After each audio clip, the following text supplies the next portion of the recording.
Thank you for watching, liking, commenting, sharing, and subscribing right now. Hello world, I'm Chris Pirillo, and this week's tech topic is Linus Sebastian.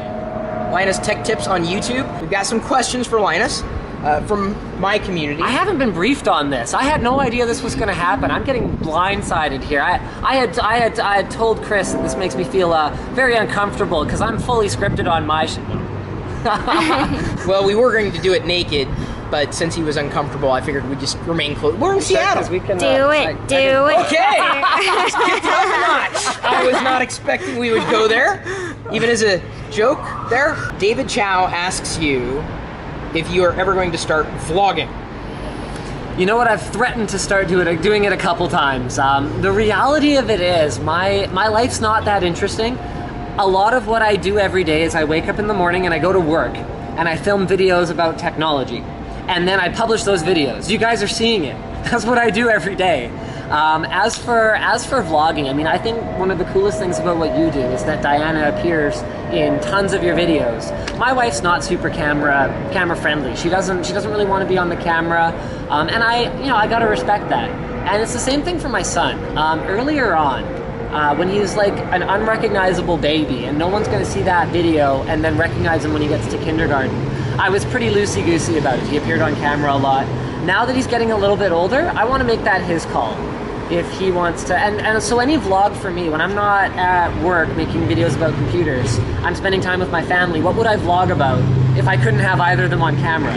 So I've weighed the pros and cons many times. One thing I've considered is if Linus Media Group has such an excess of revenue that I could afford to pay a camera guy like $10 an hour to come to work every day and just film every day and then cut it together at the end of the day, I think that would be a really cool thing. But it's not really vlogging, it would be more like almost a reality show. Well, with TMZ. Right. Yeah. Right. That is the route I think I would go. That question got 3 likes, which is huge for me. I mean, if I get 3 likes, I'm like, oh my god. Brandon Elbers asks, what got him into tech reviews? What is his favorite thing about making reviews? Also let him know we all think he is awesome, like you. Is that 140 characters? No, this is on Facebook, so we can go well beyond 140 characters. Okay, so what got you into tech reviews? Well, my boss pulled me into his office and said, hey, Tiger Direct is making these videos. We need to make these videos. Go make videos. So I borrowed a camera from the president of NCIX, who I had to take it back from his son, who he had given it to, for me to make videos about, my first video was a CPU cooler, and kind of snowballed from there. My favorite thing about it has got to be the interaction. I mean, without the audience, I'm nothing, you're nothing, every YouTuber, vlogger, media content creator is nothing. So one of the things that I get feedback on a lot is I love the way you reply to comments on your YouTube videos, or you reply to a ton of your tweets, or I read. After I publish a video, for about the next 3 days, because then it really trickles off, I read every single comment.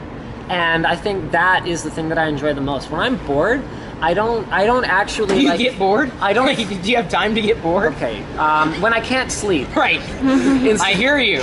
Instead of turning on like a DS or whatever, like I used to do, I fire up YouTube and I sit and I read comments from the community because it warms my heart. So there. So you have a lot of warm community members? I feel like my audience is a cut above the typical YouTube audience, where it's just a whole lot of like penises and like assy characters, and like I feel like I get so little of that, and what does show up, my audience takes care of it. They just ban that stuff. They get it off my comments. That's how you know you got a good community going for you. And that's how I know that they're great, so. Ask him if trim is supported on his 8 SSD RAID setup. It's not, but it hardly starts to matter anymore when you're running 8 SSDs in RAID 0. They could be running at half of their performance and it's still going to be 4 times better than a single drive. With that said, trim would definitely help reduce the wear on the drives and would make them last for longer. So should I be using an enabled solution? Sure, but there's still nothing you can buy for the price of what I'm running that is faster than what I have, so I'm not ready to upgrade yet. Question I get all the time, hard drives, SSDs? Both. Really? Absolutely. So I'm like hybrid or just both? I mean, I always say storage, hard drives, but for speed, SSD. Absolutely, and hybrid is a great solution. Momentous XT, if you only have one 2.5-inch slot in your laptop, do it. Go do it now. Today. Go do it today. Go buy a Momentous XT. Link it in your, put your Amazon affiliate thing. I want you to get like a commission for the advice that see, I got nothing invested in this. I don't care. But Momentous XT is a great solution. Is it perfect? No, but it's better than just running a single SSD. It's better than just running a single hard drive if you need storage and speed. However, what I do is it's actually been years since I've put a hard drive inside a PC tower in my house. I don't do it because it's dumb. Because what you're doing is you're taking your mass storage and you're localizing it. That's bad. You want to actually centralize it instead of having it localized all over the place and you got duplicate photos there. I mean, this video, you might accidentally copy that to your desktop, copy it to your laptop. Never do that. Copy it to a NAS, to a centralized storage thing. And if you're going to put SSDs in a NAS, you're an idiot. So you put hard drives in a NAS, you centralize your storage, you got your own personal cloud. I can pull down a file from my NAS right now on my phone if I feel like it. So I'm going to sidestep, go back a second. Sure. You said you'd be stupid to put an SSD in a NAS. Why? Well, because there's no performance benefit at all. Your NAS is going to be bottlenecked by the chipset inside, so there's the controller inside. It's going to be bottlenecked by the gigabit Ethernet interface because 10 gig is still not mainstream, although I'm running it. 10 gig, oh, that's awesome. It's awesome. I've got 600 megabytes per second sustained reads and writes to my NAS from my editing box. Awesome. And it's like 16 terabytes of storage. It's amazing. It's awesome. Anyway, it's great. I can't even take advantage of that stuff, but my editing guy assures me that it makes a big difference. So anyway, yeah, putting an SSD in there, there's no benefit whatsoever unless it's like I do have one SSD in my server, in my storage, my NAS. And it's for the operating system. Yeah, I was going to say It's an Intel SSD. It's an old-ass one that is known good, hasn't been used very heavily, and that's the right way to use an SSD in a server. You know, I've been running, it's a Samsung SSD, the one I got years and years ago. It's been running in my Mac Pro like a champ. Like, it does not have trim support. Nope. And it's great. I mean, and I haven't had any problems with it whatsoever. But it's years ago. It's so much faster than a hard drive, though. Yeah. That, I mean, people often ask me, what SSD should I get? And I say, I don't know. Any one of them, really. Go buy an SSD, and then we'll talk about, you know, whether you can actually feel the 5% difference from one to the other. Get one that has good warranty support from a brand you trust. Those are the things to think about. Get one that the casing looks really cool. Put it in your computer in the side window so people can see that. I don't see my computers anymore. But I don't look. These are the factors that matter more to me than the slight differences in performance now. David Pijek asks, please ask Linus what plans he has in store for LinusTechTips in, let's say, ... 2 years. 2 years. That's actually, we were talking about this just a minute ago. I mean, off camera, yeah. The plan for LinusTechTips is to take our community feedback and continue to evolve. I mean, something like the WAN show, by the way, you were awesome. You were awesome as a guest. I hope you come back. Yeah, we gotta I'd do it at any time. No, even though I'm sure I riled everybody up. No, it was great. You know what? That was one of the best viewership, sustained viewership shows we've ever had. Really? Yes. No, you're outstanding. The audience loved it. You're gonna have people in the Twitch chat that are like hating on this, hating on that. They hate on everything. But no, you look at viewer numbers. I wasn't watching that. We were featured on the Twitch homepage during the show, like we always are. Oh, okay, I said that helped. like we always are. But because what happens is people come and they go. Right, no, we're on the homepage. I see the same thing. But you were on the show, and people came and they stayed. That was a good show. So there.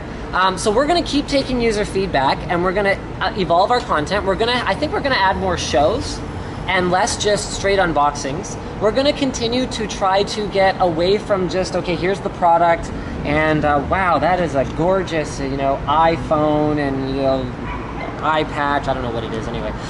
It is. So we want to get away from just the product, and we want to get into more stuff like educating you guys. The video we did recently on whether there's actually a performance difference between the motherboard that's this big and the one that's this big. No, there isn't. And we want to educate you guys, and we want to continue to move towards that. Tech Quickie is going to continue to be a big focus. Shorter format, more concise. I want to do more guests. I want to have more guys come and collaborate with us. And who knows, maybe the behind the scenes, like, dedicated camera guy, or like maybe like a secret camera in every room of Linus Media Group headquarters so that you guys can just tune in whenever you want. I don't know, who knows. Big brother. But yeah, we want you guys to tell us what to do. So. And that's actually a fair way of going. In fact, that's how I had adjusted our channel last year based on user feedback, what they wanted to see more of, and continued to evolve that, over time. And if you aren't reading every comment, it'll never work. Well, even if you are reading every comment, you Still might not work. Right. You have to make sure you can handle what everybody else wants you to do, because that's important. And that's the bottleneck right now. Yeah. Is I have only so many hours in a day. I want one more person, I think, before I can consider my team complete. And you know, I was listing off to my guys. I was like, okay, so I think we kind of need a girl around here because we need like that influence, because it's just a testosterone like cesspool around here.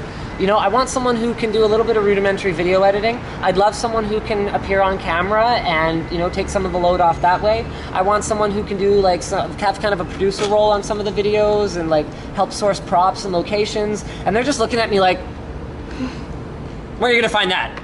You're asking for everything. I'm like, yeah, okay. Craigslist. Yeah, Craigslist, right? You have that in Canada, It's right? like Amazon. Or Wait, like, well- eBay. Can you eBay people? We were trying to take a format that's worked really well for us for show coverage, which is walk in, find someone who's like PR or marketing, get them to brief us on the product, and then, you know, I store everything in short-term memory, then I throw it all up into a camera, and we move on to the next one. That doesn't work here at all. Why? Total disaster. Because with product, it's easy. With product, someone can say, okay, here's the gigahertz, here's the megabytes, here's the... Gigahertz, is that a Canadian pronunciation? Not at all, but it's technically also correct. 1.21 gigawatts, as the doc says, required for time travel and all that. He was correct technically. So we should be calling them gigabyte drives, not gigabyte drives? We can, yes. Okay. Giga and giga are both correct. Fair enough. But one of them's just kind of stupid, so I like it. So anyway, with a product, it's easy because I can say, because I'm me, a lot of the time I get some leeway that other people don't get. So I walk into ASUS's booth at Computex and I'm like, hey, that keyboard that you guys have under glass that no one else has touched, I want you to pull it out for me so that I can like hold it up and like talk about it. And that format works really well, but with a game, what am I supposed to, like, so someone's sitting there playing it, am I supposed to say, yeah, and the inventory system is, you know, is really altered from the previous game that I've never played, so I don't have any context for it.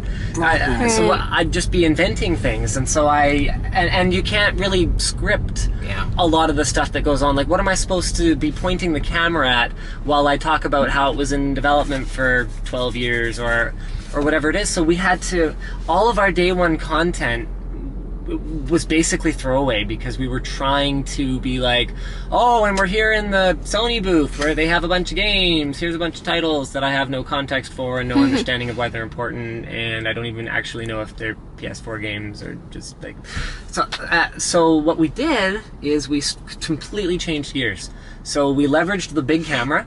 You know what, that's a big thing, is even guys who have no idea who we are, and we're not a gaming channel at all, we're tech. Right. Even guys who have no idea who you are, you show up with a Sony FS700 and a big ass tripod, seriously, and they're handing you their business cards, they're having you jump the 3.5 hour queue to do the demo, they're getting you a couple of devs to interview, and we've got some great content out of it. Yeah.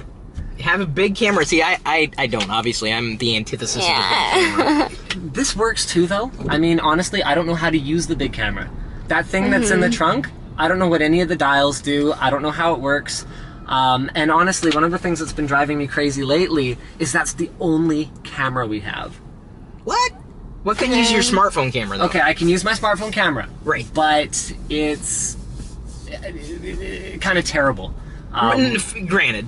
So I use it for some things like behind the scenes, but the color's all over the place and the lighting's all over the place, and it's not appropriate for something that's supposed to have better. If people are using, so I know they're used to this, yes, and I give them this, you don't change. You can't change. It's bad. Well, you can't step backwards. Yes. Right. Yes. No, I get that. Moving forward is good. I get that.